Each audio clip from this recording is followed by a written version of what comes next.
I need to locate a couple of sleeves for an install we're doing tomorrow. I'm on a property with an existing irrigation system, so there's wires traveling with the main line, and the main line goes under the driveway 2 times. I'm gonna find that main line using one of my favorite tools, the Tempo 551, which, by the way, you can win in the Aftersplash at theaftersplash.com. Get in it to win it. I'm gonna start here at the valve that's marked with this blue flag because it's right next to the driveway. And there's a pretty good chance that I'm gonna follow this wire right behind me under that driveway. Maybe I'm wrong. We're gonna look and find out. I need to find these sleeves quick. Got a lot of appointments to do today.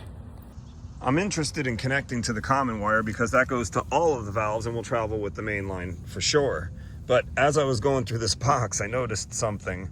You see, this is the edge of the box right here, and the wire is going on the outside of it. And this is a solenoid wire. If I was tracking valves and looking for valves, I'd be digging right here because there's more than likely another valve here. Since we're putting a new system in, I don't need to find that valve. I really just needed to find the common wire right here, which is the white wire on an irrigation system. And I'm gonna use that wire, the big fat one here coming from the controller, to locate the main line.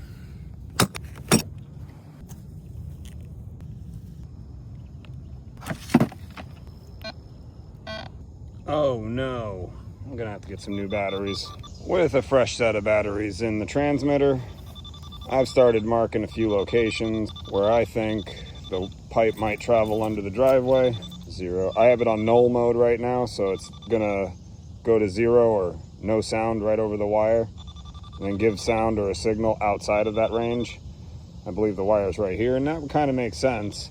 But then there's another one, another signal over here. Oh wait, where did it go?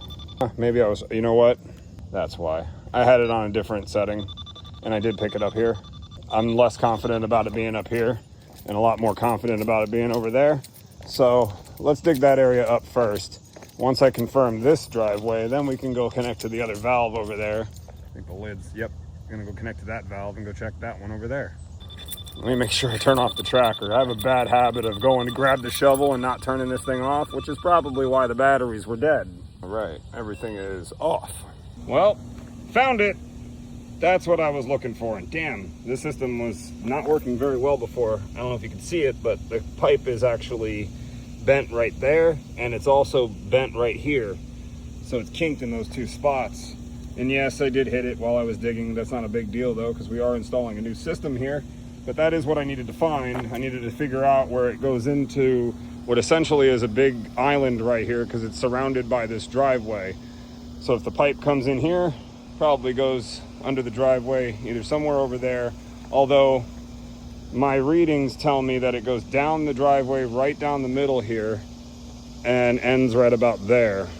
So yeah, I don't know if this driveway was here when they ran this line. May not have been, not really sure. Well, that's that. The 551 got me where I needed to go, and now I'm on to the next one.